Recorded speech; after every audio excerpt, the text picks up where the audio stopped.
membaca dengan kesunyian adalah sebuah metode yang sudah sangat dikenal di berbagai sistem pendidikan di luar negeri, yang bertujuan untuk membangun reading habit atau kebiasaan membaca di kalangan para siswa.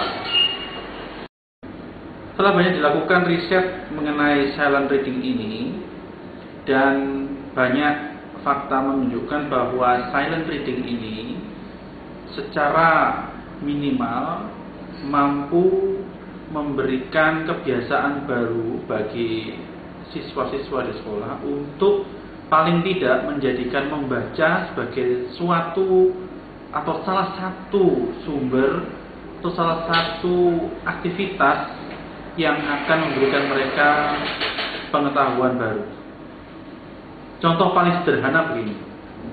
Di Indonesia, bila kita baru beli TV dan kita tidak tahu cara memasang atau menginstal TV ini, maka yang banyak dilakukan oleh orang-orang kita bukan membaca manual dari TV tersebut, tapi malah bertanya kepada orang lain yang belum tentu jelas atau belum tentu tahu bagaimana cara menginstal TV tersebut.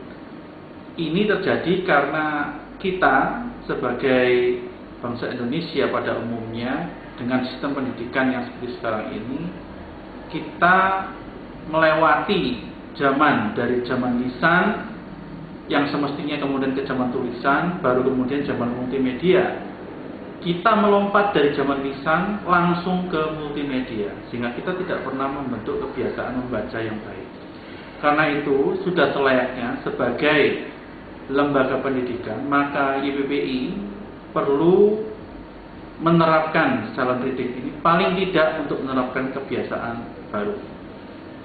Bila nantinya kemudian reading habit ini kemudian masih dipertanyakan atau mungkin variasinya terhadap kebiasaan anak itu masih tidak sama, sangat wajar karena tidak semua orang kemudian harus menjadi seorang yang gemar membaca.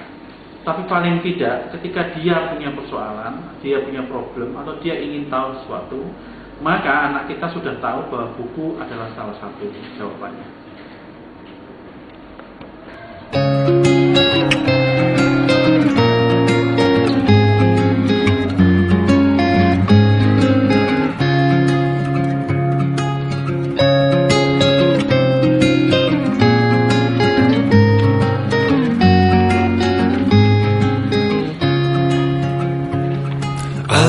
Some sales and my boss won't be happy, but I can't stop listening to the sound of two soft voices blended in perfection from the reels of this record that I found. Every day there's a boy in the mirror asking me, what are you doing here? Finding all my previous motives growing increasingly unclear.